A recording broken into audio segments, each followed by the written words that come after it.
ఈ సినిమాకి సెన్సార్ ఇబ్బందులు ఉండవండి సెన్సార్ ఇబ్బందులు అంటే ఉండవని అనుకుంటున్నా. ఎందుకంటే నేను ఏ పార్టీని ఏ లీడర్ని టార్గెట్ చేయలేదు. నాది ఫక్త్ కమర్షియల్ సినిమా. మీరు టీజర్ ట్రైలర్ చూస్తే అర్థమవుతుంది. యాక్షన్ సీక్వెన్స్లు ఇవన్నీ ఉన్నాయి.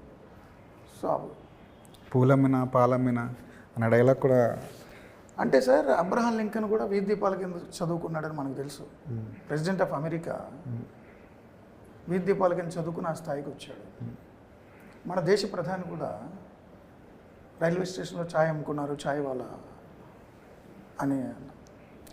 మీకు ఓన్లీ ఇక్కడ మల్లారెడ్డి స్టేట్మెంట్ ఒక్కటే వైరల్ అవ్వడం వల్ల, రీల్స్ అవ్వడం వల్ల మీకు అలా అనిపిస్తుంది. ఎప్పుడో చూస్తే అంజయ్ గారు కూడా ఒక కూలీ సీఎం అయ్యారు. అంటే నాయకుడు తమలోంచి వచ్చాడు అనే దానికోసం చాలామంది, ఒక గ్రామ సర్పంచ్ నుంచి ప్రెసిడెంట్ ఆఫ్ అమెరికా వరకు కూడా దిగువ మధ్య తరగతి నుంచి, పేదరికం నుంచి వచ్చి కామన్ మ్యాన్గా వచ్చి లీడర్ అయిన వాళ్ళు చాలామంది ఉన్నారు. చాలా డైలాగులు ఉన్నాయి.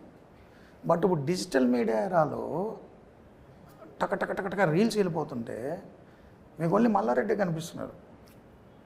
సో రాజకీయ నాయకుడు తాను కామన్ మ్యాన్ నుంచి వచ్చాను, కామన్ మ్యాన్కి రిజంబులెన్స్ అనడం కోసం తన లైఫ్ని చెప్తుంటారు. మీకు ఆమ్ ఆద్మీ పార్టీ, అరవింద్ కేజ్రీవాల్ పార్టీ పేరు ఆమ్ ఆద్మీ పార్టీ, చీపురు గుర్తు తీసుకున్నారు. ఆయన ఐఆర్ఎస్ ఆఫీసరు, కానీ మామూలు చాలా కామన్గా ఉంటాడు. సో అసోసియేట్ అయిపోవాలి కామన్ మ్యాన్తో. అందుకని ప్రతి రాజకీయ నాయకుడు చెప్తాడు, ప్రపంచ నాయకులు చెప్పారు, పంచాయతీ వాళ్ళు కూడా చెప్పారు. మల్లారెడ్డి మీకు గుర్తొస్తే నేనేం చేయలేను. అండ్ ఇంకొకటి ఏంటి, ఒక రైటర్ రాసుకున్నప్పుడు తనకు థాట్ ప్రాసెస్లో పక్కింటి వాళ్ళు ఎవరో కనిపిస్తుంటారు. ఇప్పుడు ఉదయ్ భాను గారి క్యారెక్టరు, ఆ క్యారెక్టర్ చాలా, నేను ఇప్పుడు స్పాయిలర్ చేయలేను.